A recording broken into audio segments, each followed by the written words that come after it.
We're going to begin, though, with the news. Major escalations in the Israeli-Hamas war, and some of it involves the American military. Just over the weekend, an American destroyer, the USS Carney, intervened when multiple commercial ships were attacked by missiles and drones in the Red Sea.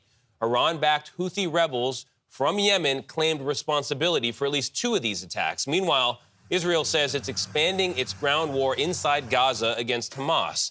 The military is now urging residents and Palestinians who evacuated northern Gaza to also evacuate parts of southern Gaza as well. Question is, where do they go? We'll have more on the Israeli offensive shortly from Chris Livesay, who's monitoring it from Jerusalem. But begin now with Ed O'Keefe, who's been following the attacks in the Red Sea. Ed, good morning. The USS Carney has been a little too busy for comfort. What do we know?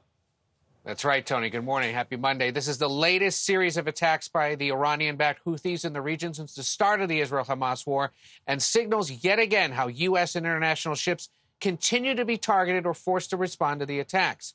According to U.S. Central Command, over the span of more than 4 hours, the USS Carney responded to distress calls from 3 commercial vessels, owned and operated by multiple countries, that were struck by missiles launched from the Houthi-controlled areas within Yemen.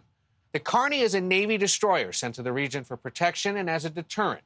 It shot down 3 drones heading in its direction, but the Pentagon says it cannot assess at this time whether the Carney was a target.